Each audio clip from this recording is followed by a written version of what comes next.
Alright, I don't know if I'm going to be able to splice these two videos together, but here is the Iron Sight off of Palmetto State Armory AR15 with the steel barrel.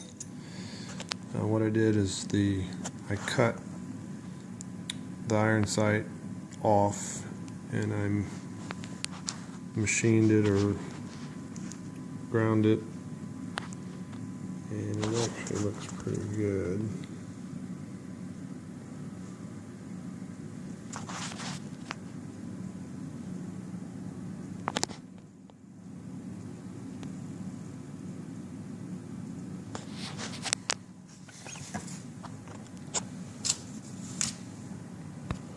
So that's all I did, was I cut it off, give it that low profile look.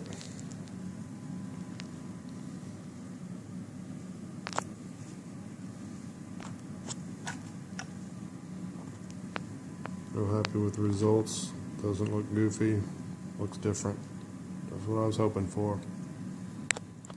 I did spend probably an hour working on that sight, getting it ground just right.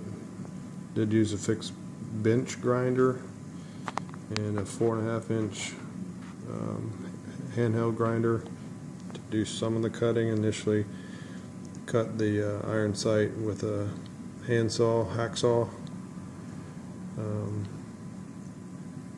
and then went with the 4.5 inch grinder next, and then the bench grinder to do all the detail precision work.